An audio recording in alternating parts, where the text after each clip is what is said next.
Hello everybody and welcome to another video tutorial. So today we're going to talk about changing the time display. Now for somebody like me, I like to record music, and if I've already recorded 3 parts of the music and I want to record a 4th which is slightly longer or it's more complex or something like that, I might want to make it so I can record bits at a time.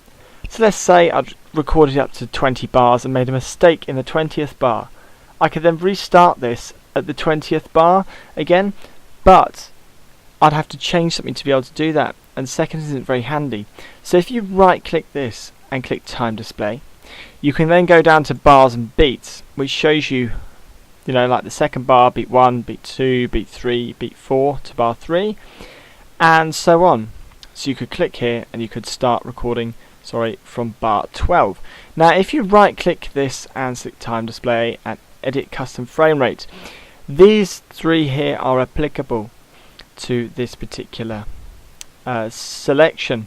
So this here, you can change your tempo to whatever your music is, and here you can change to what your key signature of your piece is, and then it's pretty much set up for how you want to use it, and yeah, it's very handy.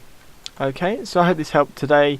Any questions, please post below. Put a like if you like this, and subscribe for more. Thanks very much guys, bye bye.